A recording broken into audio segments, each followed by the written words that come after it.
Assalamu alaikum everyone. This is Mohammed Haris, the communication coach and the manager at Ali Group of Institutions. Here we give the opportunity to our students to develop their communication and personality through the public speaking. With this, we are creating the future leaders, and we also have this coaching program open for the public that is at 5:30 in the evening. Please contact us for more details. Now let's hear a speech from this board, inshallah. Assalamu alaikum and a very good afternoon to everyone. My dear brothers and sisters, how are you all doing today? I am fine. That's really wonderful. I would like to thank Ali English House Academy for giving me an opportunity to develop my personality.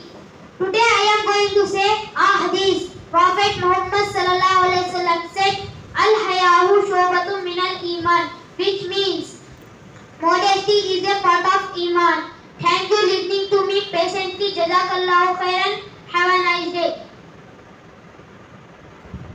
MashaAllah, that's a nice speech. With another speech, we'll be back. Please share and subscribe. Jazakallah khair. Assalamu.